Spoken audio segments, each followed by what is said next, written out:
So obviously, Ghislaine has latterly become much more associated with the abuse and trafficking that Epstein was involved with, and has been convicted of such.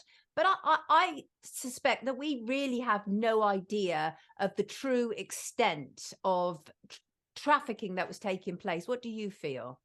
Yeah, well, I think it's a very controlled narrative. Like you mentioned earlier, and like I've said on past interviews, mainstream media, they can only talk about Epstein's sex crimes from 2000 to 2006, Right. but also only certain victims or survivors of the Epstein ring are put in front of us, right? And now Right. some of them are changing their stories because of settlements, this and that. Which we must touch upon. You're talking in particular, obviously, about Virginia Giuffre. She settled this week with Alan Dershowitz. A very strange situation. A joint statement released for the settlement, which read, "I have long believed that I was trafficked by Jeffrey Epstein to Alan Dershowitz. However, I was very young at the time. It was a very stressful and traumatic environment, and Mr. Dershowitz has, from the beginning, consistently denied these allegations. I now recognize I may have made a mistake in identifying Mr. Dershowitz." What do you think about that?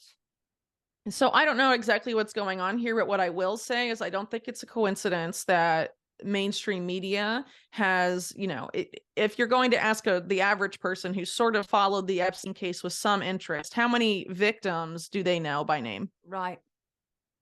Right. And so if those victims begin to change their stories or things happen, what does that do?